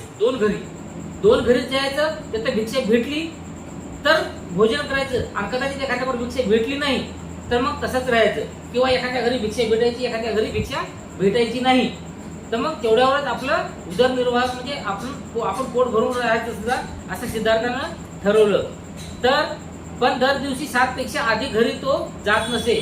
म्हणजे कमीत कमी 2 घरी जात गेले, पण 7 पेक्षा जास्त घरी कधी गेले नाहीत. म्हणजे आपल्याला भेटो या ना भेटो 7 घरी जायचं, भेटलं तर ठीक आहे, नाही तर नाही. प्रत्येक घरी केवळ 2 घासाची भिक्षा घेई. म्हणजे एका घरून फक्त किती घासाची भिक्षा घ्यायची? फक्त 2 घास झाले पाहिजे आपले, एवढीच भिक्षा घ्यायची, नाही तर किती मिठाक असं नाही. पण 7 पेक्षा अधिक घासाची भिक्षा तू कधीही स्वीकारत नसे. म्हणजे कोणा जर समजा जबरदस्तीने थोडंसं जास्त दिलं तर जास्तीत जास्त 7 घास एका घरून घ्यायचे. त्या 7 घासापेक्षा 8वा घास नाही घ्यायचा असं सिद्धार्थानं स्वतःच ठरवलं. दररोज तो फक्त 1 वाटीभर अन्नावर जगत असे, पण 7 वाट्यापेक्षा अधिक अन्न तो स्वीकारित नसे. म्हणजे आपल्यापाशी असणारी जी छोटी वाटी आहे तर तो फक्त 1 वाटीभर अन्न जेवण करत गेले. आणि कदाचित समजा एखाद्यावर जर अन्न जास्त समजा भिक्षापत्रात आपल्या पडला असेल किंवा कोणा जर भिक्षा जास्त दिली असतील तर 7 वाट्यापर्यंत फक्त आपण जेवण करत गेले. 7 वाट्यापेक्षा जास्त कधीही खात नसत. काही वेळा तो दिवसाकाठी एकदाच तर 2 दिवसांनी 1 वेळा याप्रमाणे जेवत असे. म्हणजे कधी कधी फक्त दिवसातून एकदा जेवायचं, तर कधी कधी 2 दिवसातून एकदा जेवायचं असं सिद्धार्थानं ठरवलं. तर कधी आठवड्यातून एकदा, तर कधी 15 एकदा ठराविकच प्रमाणात अन्न भक्षण करण्याचा त्यांनी कडक नियम पाळला. म्हणजे कधी दिवसाला एकदा, कधी 7 दिवसातून एकदा, हप्त्यातून एकदा, तर कधी 15 दिवसातून एकदा जेवायचं, तर कधी एका महिन्यातून एकदा जेवायचं. आणि ते बी किती? फक्त 2 घरी जायचं आणि 7 घरापेक्षा जास्त जायचं नाही. तर त्या 7 घराच्या किंवा 2 घराच्या मधून जे बी आपल्याला भेटल तर तेवढंच फक्त खायचं. ते बी 7 घर. आता 7 घरी गेलं म्हणजे 7 घरं थोडं देणार असं, त्याचे 2-3 घरं वापस बी करतात, काहीच नाही म्हणतात. तर जेवढ्या घरातून आपल्याला मिळालं तेवढंच खायचं आपण, पण 7 घरापेक्षा जास्त घराला भेट द्यायची नाही असं सिद्धार्थानं स्वतःशी ठरवलं. त्यांचा वैराग्य मार्गाचा अभ्यास अधिक होऊ लागल्यावर हिरव्या वनस्पती किंवा रानातले ज्वारी बाजरी सारखे धान्य किंवा पानातल्या वनस्पती, भाताच्या तुसाच्या आत सापडणारे तांबडे पीठ किंवा भातावरची पेज अथवा तेलंबियाचे पीठ एवढा त्यांचा आहार असे. म्हणजे आणखी त्यांचा जे अभ्यास होता ते आणखी कठोर होत गेला, तपश्चर्या आणखी कठोर होत गेली. तर कठोर आणखी झाल्यानंतर त्यांनी काय करत गेले की कुठं भिक्षा मागायला जायचं नाही. मग काय करायचं, मग कोणत्या झाडाचा पाला असेल तर ते पाला खायचा, किंवा आजूबाजूला समजा कुठे ज्वारी बाजरी असेल ते ज्वारी बाजरी तशीच चावून खायची. तर काही ठिकाणी पाण्यामध्ये काही वस्तू असतील ते व पाण्यातल्या म्हणजे फळं म्हणतात फळं, तर ते फळं खायचे. तर अशा प्रमाणे समजा एकदम अल्पवहार घेऊन म्हणजे एकदम थोडं जेवण करून सिद्धार्थ आपली जे कठीण परीक्षा होते तर ते परीक्षा देत होते. रानटी फळे व कंदमुळावर किंवा वाऱ्याने झाडावर पडलेल्या फळावर तो आपली गुजराण करीत असे. म्हणजे रानटी फळं म्हणजे जंगलातील पडलेलं फळं, आणि ते बी फळं कसे असले पाहिजे, वाऱ्यानं किंवा आपण होऊन ते फळ झाडावरून खाली पडलेलं असावं. झाडाचं फळ तोडून खायचं नाही, हे सिद्धार्थाचं शिक्षण. किंवा कंदमुळं जे झाडा, आता कंदमुळं जे असतात समजा ते कंदमुळं खालचे जमिनीतले असतात ते उकळून आपले खायचे. त्यांचे कापडे तागाचे, धुळीच्या ढिगात सापडलेल्या तागासारख्या चिंध्याचे, झाडाच्या सालीचे किंवा काळविटाच्या संबंध किंवा अर्ध्या कातड्याचे किंवा गवताचे, झाडाच्या सालीचे किंवा लाकडाच्या पट्ट्याचे किंवा माणसाचे किंवा जनावरांचे केस विरून केलेल्या घोंगडीचे किंवा घुबडाच्या पखाचे असत.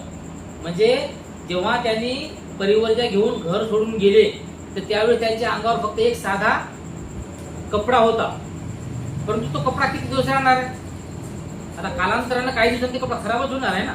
मग त्याच्यानंतर त्याच्यापाशी कपडे नव्हते, तर जेव्हा त्याच्याकडे कपडे नव्हते तेव्हा त्यांनी काय केले, तर झाडाचे पानं असतील किंवा ते ताग म्हणतो आपण, ताग बघा आता तर राहिला नाही, पहिला ताग होता, तर ते ताग काढून त्या तागानं बनवलेले जे कापडासारखे समजा काही कपडे होते तर ते कपडे असतील, किंवा दुसरं जे काळवीट नावाचे जंगल हरण म्हणतात की आपण हरण, तर ते हरण समजा कुठं मरून पडलेलं जर असेल, समजा मरून पडलेलं असेल तर त्यांचे ते कातडं काढून त्याचे कपडे म्हणून हे करत गेले. तर कधी गवत म्हणजे गवत असं समजा फक्त शरीराला गुंडाळायचं, तर कधी झाडाची साल गुंडाळायची अंगाला, तर कधी लाकडाचे जे पट्टे असतात ना, बारीक बारीक पट्ट्या समजा, म्हणजे ते आपण पाट्या म्हणतो, त्याला फळी म्हणतो, तर ते, किंवा कधी कधी समजा माणसाचे किंवा जनावरांचे जे केस असायचे की नाही, ते माणसाचे म्हणजे पहिल्या काळात लांब लांब केस होत गेले माणसाचे बी, तर ते लांब लांब केस जे झालेले होते तर ते केस त्यांचे ते विणल्यासारखं करायचा, कपडा तयार केल्यासारखा करायचा आणि ते कपडे म्हणून आपण घालायचे असं सिद्धार्थानं चालू केलं. किंवा जे घुबड्याचे पखा असतात बघा, तर त्या घुबड्याच्या पखापासून म्हणजे घुबड वगैरे समजा जर कुठं मेलेला असेल तर त्याचे पख काढून त्याचे ते कपडे तयार करून घालत असत. त्याने आपल्या डोक्याचे व दाढीचे केस उपटून टाकले. उभे राहून घेतलेले आसन तो बसण्यासाठी केव्हाही सोडून देत नसे. मांडी घालून बसल्यानंतर तो कधी उठत नसे, तर मांडी घालून बसलेल्या स्थितीत राहूनच तो हालचाल करत असे. म्हणजे आपले जे डोक्या म्हणजे आता खूप दिवस झाले दाढी केली नाही ना, कटिंग केली नाही, तर त्याच्यानंतर लांब झालेले ते दाढीचे असतील केस किंवा डोक्याचे जे केस असतील ते त्यांनी आपल्या हाताने उपटून काढले.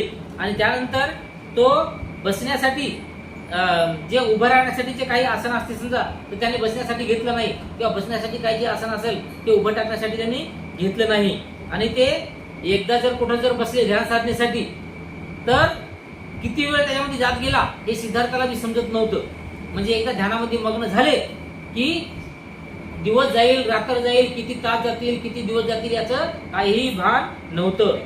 आणि कधी समजा एखाद्या वेळेस समजा बसल्या ठिकाणी जर आपल्याला काही समजा थोडीशी मरगळ आलेली असेल किंवा काही दुखल्यासारखं होत असेल तर उठून उभे नाही टाकायचे, जागेवर जर असं हल्लं डुललं थोडंसं की आणखी आपली ध्यान साधना सुरू.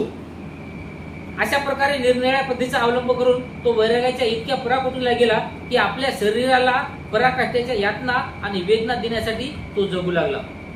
म्हणजे त्याच्यानंतर असं करत म्हणजे जेवण कमी झालं, घालायला कपडे नाहीत बरोबर, आणि अशामध्ये ध्यान साधण्यासाठी बसायचे. आणि ध्यानसाठी बसल्याच्या नंतर असं आहे की उठणं निश्चित नाही आहे, कधी तासून तास उठायची नाही, कधी दिवसेंदिवस उठायची नाही, एका जागेवर बसून राहायची. तर अशामध्ये मग जेवण कुठलं आलं? जर समजा आता दिवसभर बसून तिथं राहिलं समजा ध्यान साधण्यासाठी, तर मग भिक्षा मागायला जातील का? मग भिक्षा त्याचं कोण आणून देईल? मग त्याच्यामुळं कितीतरी दिवस त्यांना जेवण सुद्धा मिळत नव्हतं.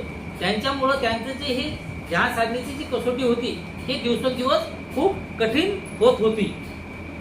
शेवटी तो इतक्या किळसवाणी अवस्थेला येऊन पोहोचला की त्यांच्या अंगावर चिखल आणि घाण यांचे थरच्या थर इतके साचले की शेवटी ते आपोआप पडू लागले. म्हणजे त्यांच्या शरीरावर जे मातीचं जे हे आहे आपण त्याला काय म्हणतात, वारूळ बसून जा, तर ते मातीचे वारूळ त्यांच्या शरीरावर चढू लागले.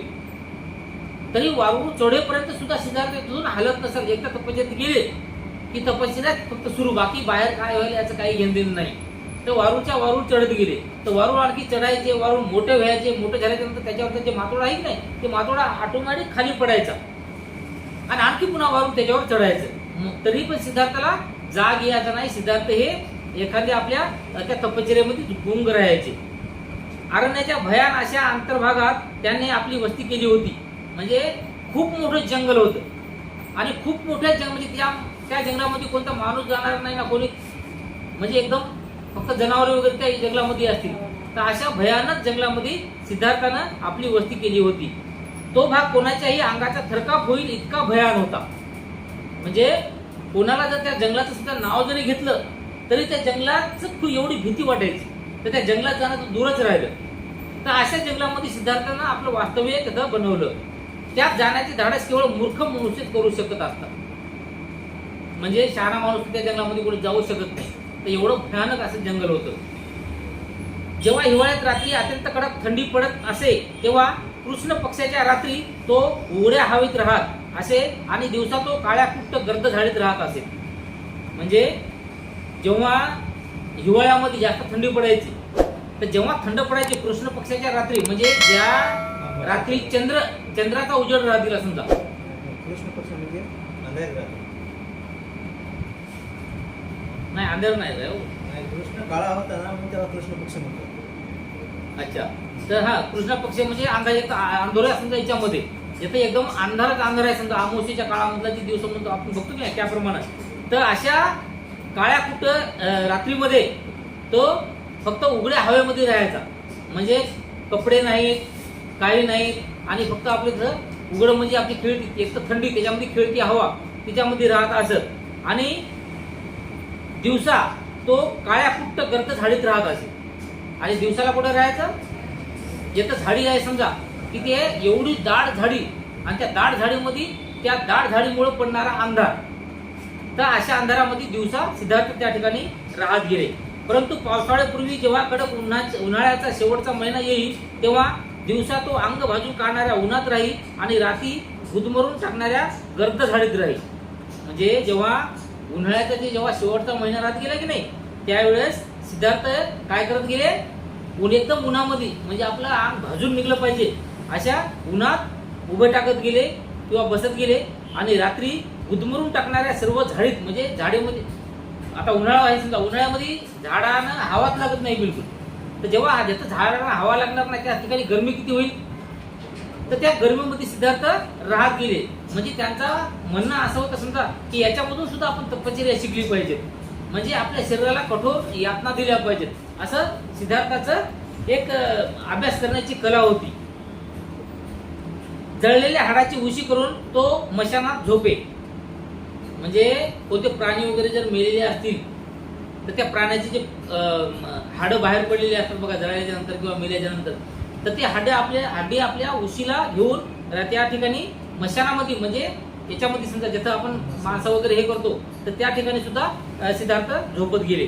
त्यानंतर गौतम दिवसाकाठी फक्त डाळीच्या एखाद्या दाण्यावर, एखाद्या तिळावर किंवा तांदळाच्या एखाद्या कणावर गुजराण करू लागला. म्हणजे त्याच्यानंतर आणखी त्यांनी आपलं जेवण आणखी कमी केलं. म्हणजे एखाद्यावर समजा फक्त डाळीचा फक्त एकच दाणा खायचा किंवा तांदळाचा एकच दाणा खायचा किंवा तीळ जे आहे ना, तीळ आता किती छोटा राहते तर तिळाचा फक्त एकच दाणा खायचा आणि झालं आपलं जेवण. तर एवढंच म्हणजे आपलं कठोर अशी भूमिका सिद्धार्थानं त्या ठिकाणी अवलंबली. ज्यावेळी दररोज तो फक्त एक फळ खाऊन राहू लागला त्यावेळी त्यांचे शरीर अत्यंत क्षीण झाले. म्हणजे एवढे छोटे म्हणजे तीळ आणि एक समजा आता कोणताही समजा असं गहू ज्वारी डाळीचं दाणा जर आपण खात असेल त्या ठिकाणी आपलं शरीर राहणार आहे का? शरीर राहतच नाही. आणि त्यामुळं त्यांचं शरीर जे आहे ते अतिशय क्षीण झालं. क्षीण म्हणजे एकदम थकून गेलं, म्हणजे त्याच्या शरीरामध्ये काहीही ताकद राहिली नाही, एकदम अशक्त झाले त्याने. तो आपले पोट चाटकू लागला तर त्यांच्या पाठीचा कणा त्यांच्या हाताला लागेल. म्हणजे त्याने कधी जर आपल्या पोटावर हात ठेवला तर पोटाच्या ऐवजी पाठीचा जे मागचा कणा आहे की नाही, कणा त्यांच्या समोरून पोटाच्या जागी त्यांना लागत गेला. म्हणजे पोट हे पूर्ण पाठीला टेकलेलं होतं. तुम्ही बघितलं असेल बघा एखाद्या सिद्धार्थाची त्या काळातली फोटो आहे, एक फोटो आहे समजा काही, तर ते एकदम पूर्ण पोट जे आहे ते एकदम पाठीला चिपकलेलं आहे. आणि जर तो पाठीचा कणा चाटकू लागला तर त्यांचे पोट त्यांच्या हाताला लागेल. म्हणजे पाठीमागून जर हे केलं ना तर पाठीमागचा जे कणा आहे ना तर त्या कणाला पोट लागलेलं त्यांच्या हाताला लागेल. त्यांचे इतके पोट त्यांच्या पाठीच्या कणाला चिकटले होते आणि त्यांचे कारण तो अत्यंत कमी खात होता. म्हणजे एवढं कारण काय माहिती, जेवणच बिलकुल करत होते, त्याच्यामुळे त्यांचे पूर्ण शरीर क्षीण होऊन गेलं, थकून गेलं.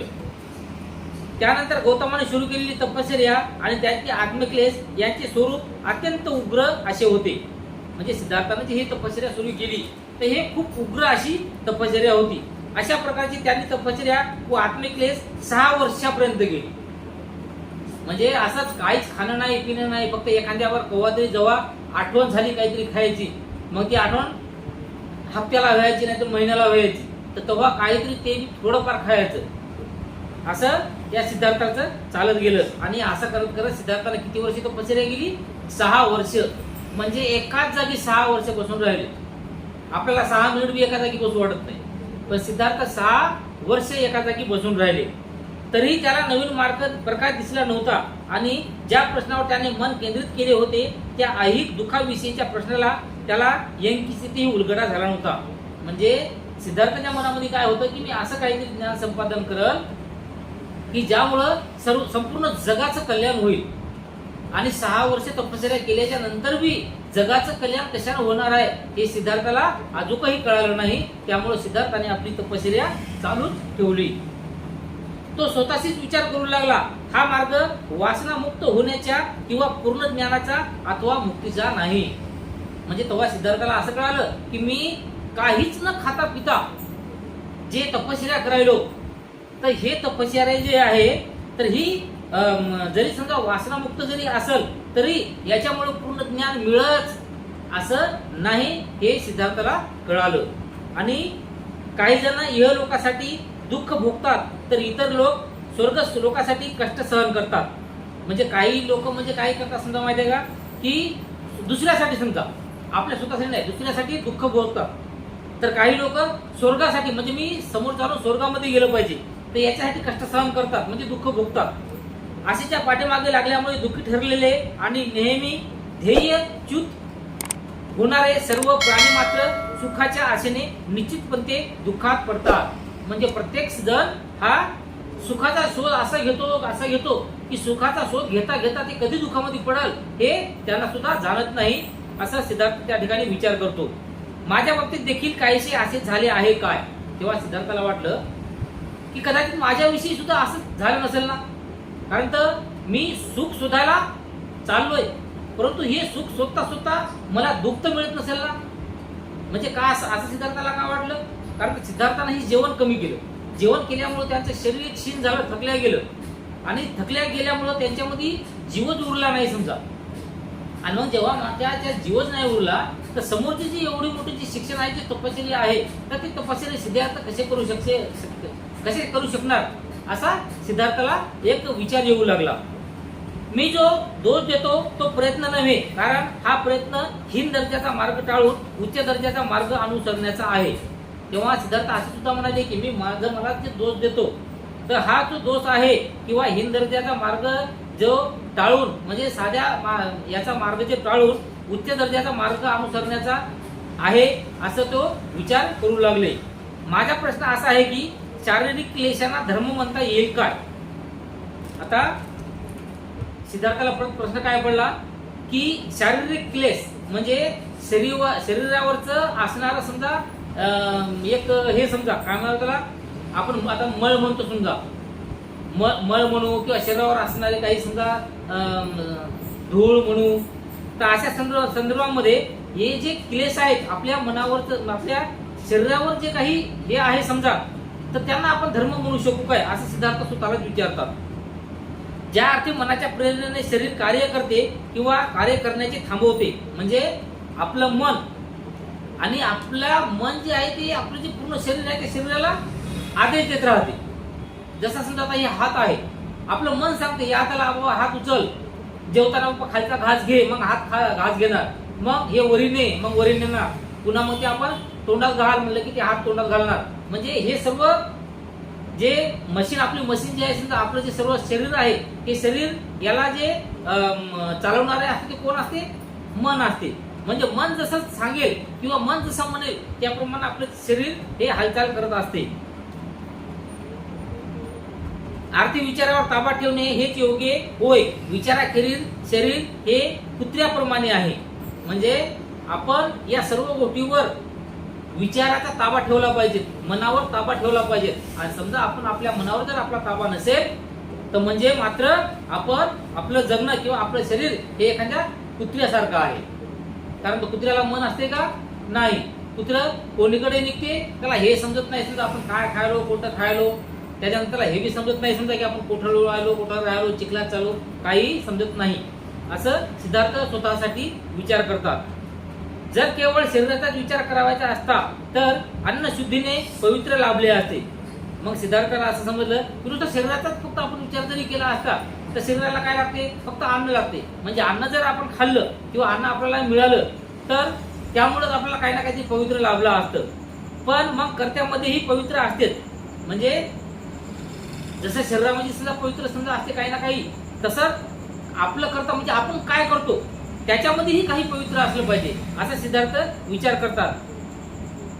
ज्याची शक्ती नष्ट झाली आहे, भूक, ताण आणि थकवा यांनी तो गळून गेला आहे. थकव्यामुळे ज्यांचे मन शांत झालेले नाही त्याला नवा प्रकाश प्राप्त होऊ शकत नाही.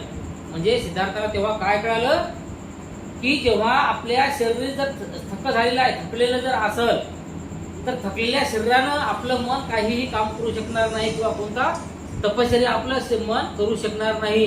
त्यामुळं आपण जेवढं उपाशी राहणार तेवढं ते आपल्याला तपश्चर्यापासून दूर घेऊन जाण्याचं कारण आहे, असं तेव्हा सिद्धार्थाला कळालं. जे ध्येय मनाच्या सहाय्याने गाठवायचे आहे ते त्याला संपूर्ण शांतता लाभलेली नाही, तो ते कसे गाठवू शकेल. म्हणजे आपल्या मनाला एक ध्येय गाठायचं म्हणजे ज्ञान प्राप्ती करायची. मग ज्ञान प्राप्ती करायची असं मनाला ज्ञान प्राप्ती करायची आणि शरीर मात्र भूक आहे, त्याला एकदम भूक लागली, पोट पाठीला टेकलं, एवढी भूक लागली. मग शरीर असं स्थिर झालेलं असताना, शरीर एवढं थकलेलं असताना मन एखादा चांगला विचार करू शकेल का आपला, करू शकत नाही. असा सिद्धार्थाने स्वतःशीच विचार करू शकला. त्यामुळे सिद्धार्थाला वाटलं की मी हे जर जेवण असंच कमी जर राहिलं माझं तर मी माझं जे ध्येय आहे, मी माझा जे अभ्यास आहे, माझं जे ज्ञान आहे हे ज्ञान मी मिळवू शकणार नाही. खरी शांती आणि एकाग्रता शारीरिक गरजाच्या अखंड तृप्तीनेच योग्य प्रकारे लाभते. म्हणजे जर शरीराची भूक भागली तर मनाची भूक भागल, आणि मनाची भूक भागली तर मन त्या ध्येयाकडे जाईल, ज्ञान प्राप्तीकडे जाईल किंवा ज्ञान प्राप्तीचे काम आहे, जे अभ्यास आहे ते अभ्यास करू शकेल, असं सिद्धार्थाला कळालं. ज्यावेळी उरुवेला येथे सैनानी नावाचा एक गृहस्थ राहत होता. सुजाता नावाची त्यांची एक मुलगी होती. तर त्याच एरियामध्ये एक उरुवेला हे जे एक परिसर होता, येथे सेनानी नावाचा एक गृहस्थ राहत गेला. सेनानी या नावाचा एक माणूस राहत गेला आणि त्या माणसाला एक मुलगी होती. तर त्या मुलीचं नाव होतं सुजाता. सुजाताने एका वटवृक्षाला नवस केला होता आणि तिला मुलगा झाल्यास दरवर्षी तो नवस बनण्याचा तिने संकल्प केला होता. तर सुजाता नावाची जी मुलगी होती, या सुजाता नावाच्या मुलीला मूल नव्हतं, कधी म्हणजे मूलबाळ झालं नव्हतं. आणि मूलबाळ झालं नाही त्याच्यामुळे सुजातानं काय केलं माहिती आहे का, की नवस केला. आता नवस कोणाला केला, आता सरासरी समजा बाया हे वडाच्या झाडाला पुंजतात जास्त, कारण तर वडाचं झाड जे आहे हे पवित्र मानलं जातं. सर्वात जास्त श्वासोश्वास जे आपण शरीरात घेतो की नाही, ते सर्वात जास्त श्वासोश्वास सोडणारं हे वडाचं झाड आहे, त्याच्यामुळे त्या झाडाला पुंजतात. आणि त्यामुळं या सुजाताला सुद्धा त्या वडाच्या झाडाला पुंजलं आणि तिथे एक नवस केला की हे वडाचे झाडा मला मुलगा होऊ दे, आणि मला जर मुलगा झाला तर मी दरवर्षी तुझ्यापाशी नवस फेडण्यासाठी येईल. आणि असं म्हणल्याच्या नंतर त्या सुजाताला मुलगा झाला.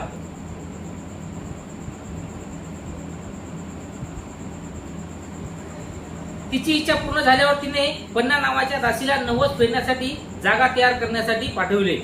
मग तिचा नवस पूर्ण झाल्याच्या नंतर त्या सुजाताने काय केलं तर तिची एक पन्ना नावाची एक मैत्रीण होती. तर त्या पन्ना नावाच्या मैत्रिणीला काय सांगितलं की तू जाय त्या वडाच्या झाडाखाली, आणि त्या वडाच्या झाडाखाली साफसफाई कर, आणि मी मागून जे नवसाचे सामान आहे, नवस जे बोलला होता का जे पूजेचे सामान आहे ते सामान मी घेऊन त्या ठिकाणी येतो.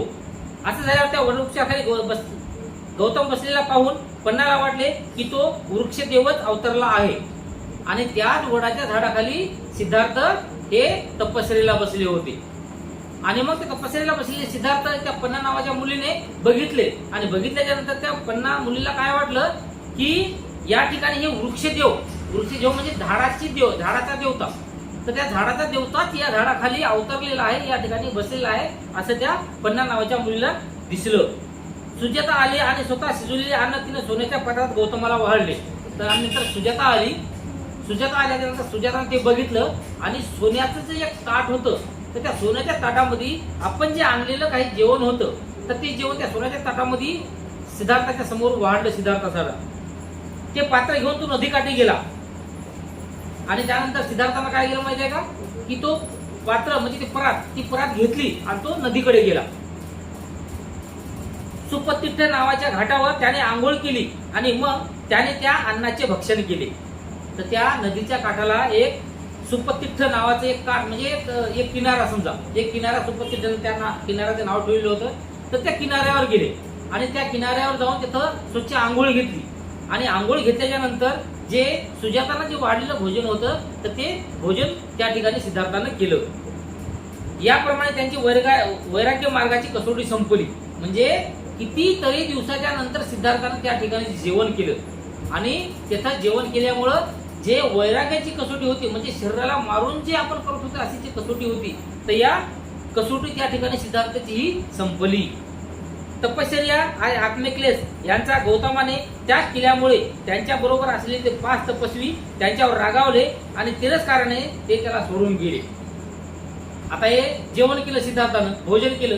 आता हे सिद्धार्थानं केलेलं भोजन त्यांच्या सोबत जे 5 परिवारजक होते त्यांनी बघितलं, आणि त्यांनी बघितल्यानंतर त्यांनी काय म्हणले की यांनी धर्म भ्रष्ट केला. आपल्याला उपाशी राहून तपश्चर्या करायची होती, पण आता याने जेवण केलं तर आपली जी तपश्चर्या आहे तपश्चर्याने भंग केली. त्यामुळं ते त्या सिद्धार्थावर रागावले, आणि सिद्धार्थावर रागवल्यामुळे ते सिद्धार्थाला सोडून निघून गेले.